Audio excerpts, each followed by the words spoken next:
Good evening. What's going on, board buddies? I'm your host with the most infamous, the most duplicated, nuttiest, craziest Boerboel man that you ever gonna meet. What's up, y'all? I'm Jordan Pitney, and we live. James said, so before a training session, would it be best to fast your pup so it would be more focused on you? So I think that's a common misconception that you should be fasting the dog prior to training sessions. And I think the reason why a lot of people need to resort to that is because they're feeding too much in the first place. So the way I view hand feeding and training for treats or any of those types of things is whatever I've determined to be the amount of food that the dog would generally eat in a day that would be appropriate for them, that they would eat all of, and, you know, maybe be a little teeny bit hungry still at the end of things, because you kind of want to keep your dogs a little bit on the hungrier side. Obviously, you got to use your best judgment with that, obviously. But I'll figure out what that amount is. So let's say it's 4 cups per day of kibble for a dog, or 3 cups, or whatever it may be. I'm going to, however much I want to feed in training, I'm going to subtract that from the amount that I'm going to feed them in their day-to-day, right? So if I want a cup's worth of food to feed, I'm going to put that to the side, and then I'm only going to feed them 3 cups out of a bowl, right? So You're always going to be playing this ratio game of how much you're feeding out of hand versus how much you're feeding in a bowl. And if you're doing that and you're feeding an appropriate amount of food, the dog should always have enough motivation for that food to work for it without the need of really fasting them. Gotcha. So the training treats and stuff aren't extras. They're actually part of it. It's a part of it. And you got to do the math with it. So obviously not everybody's going to get as crazy with looking up the individual calories of a treat and stuff like that, but you want to use your best judgment with it as you're using treats of roughly how much is going to be in this and how much do I need to subtract from how much I'm actually feeding the dog so I don't accidentally overfeed them. So back to the nibbling or the biting. Yeah. How do you correct a puppy that's nibbling or biting so it doesn't think that you're playing with it? Yeah. Good question. So I give dogs a couple week kind of grace period with things. So when I first bring them home, like 8, because I know you said this whole thing's like 8 to 12 weeks, right? 8 to 10 weeks, a lot of my focus is on blocking and redirecting, right? It's not setting really firm corrections or anything. It's making sure, one, I'm not reinforcing blocking and redirecting. Blocking and redirecting. So blocking would be using the leash to prevent the dog from rehearsing the thing, obviously. Redirecting would be giving them something else to put their engagement onto, obviously. But you add the reason why the leash is so important with it is because when you're blocking them with the leash or you're redirecting them onto something else, at no point are you interacting and engaging with the dog, right? You're not like telling them, hey, don't do that, or pushing them and making it seem like you're creating a game out of it. It's like totally like I'm not even paying attention to the dog. Like they're nibbling at me. It's just using the leash to just kind of stop them from doing it, right? Once we're past the couple week stages, depending on how much of a reduction I see in it, if the dog really isn't rehearsing it that much, I'll kind of keep going that path. If, every now and then you get one of those puppies that's just real feisty, right? And really wants to do a lot of the nibbling and stuff. That's where I start setting a little bit more firm boundaries with stuff where I might be giving a much more firm leash pop, or I might be using, like I said, like the pet corrector for it or something along those lines. And generally simultaneously, like once we hit like the 14-week mark, the 16-week mark, stuff like that, we're switching to formal leash training. I'm generally starting to introduce some sort of training collar into things, and I could be in a position to add more firm corrections for things as need be. Earlier it was mentioned like popping them on the nose or something like that. So really, so everybody knows, whenever a puppy's biting you, I mean, if everybody's had a puppy before, when you pop it on the nose, what's it usually do? It usually starts punching and biting at you, right? Uh-huh. So that's not, it thinks you're playing. Yeah.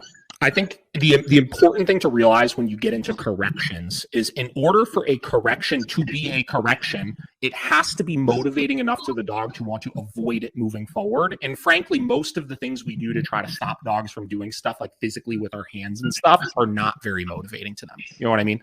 And I'm not like against popping the dog on the nose for it, or sometimes you'll do that. Like if a puppy is biting at me, I'll kind of grab their lip and like push it on their tooth a little bit so it starts getting uncomfortable or something along those lines. But I just find that, as you're progressing through your training process, switching to some sort of training collar, like a pinch collar or something like that, is generally just going to be a little bit more effective, I see a big thing that I notice with people is they tend to have too much pressure on the leash. Sure. So you can't really effectively pop the dog if it's always tight. Yeah. You gotta give the dog some slack so there's a clear and apparent difference between the correction. The correction is it feels different. I like to use the training collar with the links in it, so it starts. You got the noise, it starts to click. And then once it starts to get too tight, it really is not about the choking of the dog. It's really, to me, the correction is actually the fur getting pinched up in there a little bit, simulating what the mom would do around the neck. Yeah, I mean, it again, as you get into, this would be in the category of like more formal leash training with dogs, obviously. You have dogs that are motivated by, physical discomfort, and you have dogs that are motivated by things startling them, right? And, when you get into like leash pops and stuff, depending on the dog, some of the dogs are motivated just by the startle aspect of like, whoa, that thing happened really quick. It's like, whoa, what the heck was that, right? And then you have other ones where you're depending more on like the pinch collar actually pinching the dog a little bit and creating an actually physically uncomfortable sensation with it. But yeah, the constant tension on the leash, if there's always tension on the leash, then you're diminishing all of the value of it, right? We want for the leash to be a form of communication, right? Whether in the form of trying to get the dog to do something or get the dog to not do something. And in order for it to be communication, we have to be very deliberate about where we're applying pressure. And if it's on all the time, you can't apply more pressure. You know what I mean? It's just there, and you're teaching them to tone it out. No different than if you're constantly talking to the dog, right? When you go to ask a command out of them, you've lost all the value behind your words, right? It's a very similar concept. You just need to be deliberate about the information you're giving your dog. And that's why I try to always encourage people to say less, do more, show, guide. That's one of my favorite tools is the I guess is it a choke collar? Is it the pinch collar? Not a pinch collar, a choker. Okay. Yeah, so there's choke chains and there's pinch collars. There are two separate choke tools. chain. I like the choke chain. I just came home with this beautiful 8-week-old puppy. Sure. And I haven't been able to sleep in the last 2 days. It's in the kennel all day and all night. My wife's getting pissed and want me to take it back. How do I solve that? What do I do if this puppy's crying all night? Why is it crying all night? Yeah. Generally, it's just a change of environment. The dog has no idea what's going on. It's like, I'm in a new place. I'm away from my siblings. I'm away from the people that I'm comfortable with. I'm still only 8 weeks old, so I don't even know what life is. You know what I mean? So that could be stressful. And I think that, it's important to realize that you have a puppy, right? You have an 8-week-old puppy, and there are certain things that puppies just do, right? And being introduced to a crate for the first time. Being introduced to a crate for the first time. Like, I don't know. I'm assuming you guys probably do a little bit of kennel introduction with the dogs before they go home. But if you don't, right, whatever. And, it's brand new to them, right? So I would expect that when you go put them in this thing that they have no idea what it is, they're going to protest a little bit. And I think most people make the mistake of very early on, right? When the dog starts protesting, they let the dog out. And what do? They reinforce it, and they make the dog try harder than next time. So again, getting back to being deliberate about stuff. If you are going to stick the dog in a crate, right, you have to be prepared to wait that dog out until it settles down, even if it's all night initially. My puppy, for the first freaking 3 nights that I had him, screamed all night long, and it was awful. And my wife and I were sitting there ready to freaking pull our hair out, and we let him cry through it, right? We got 3 days into it, and then he started to finally settle down. Take it to the farthest room on the other side of the house. Yeah,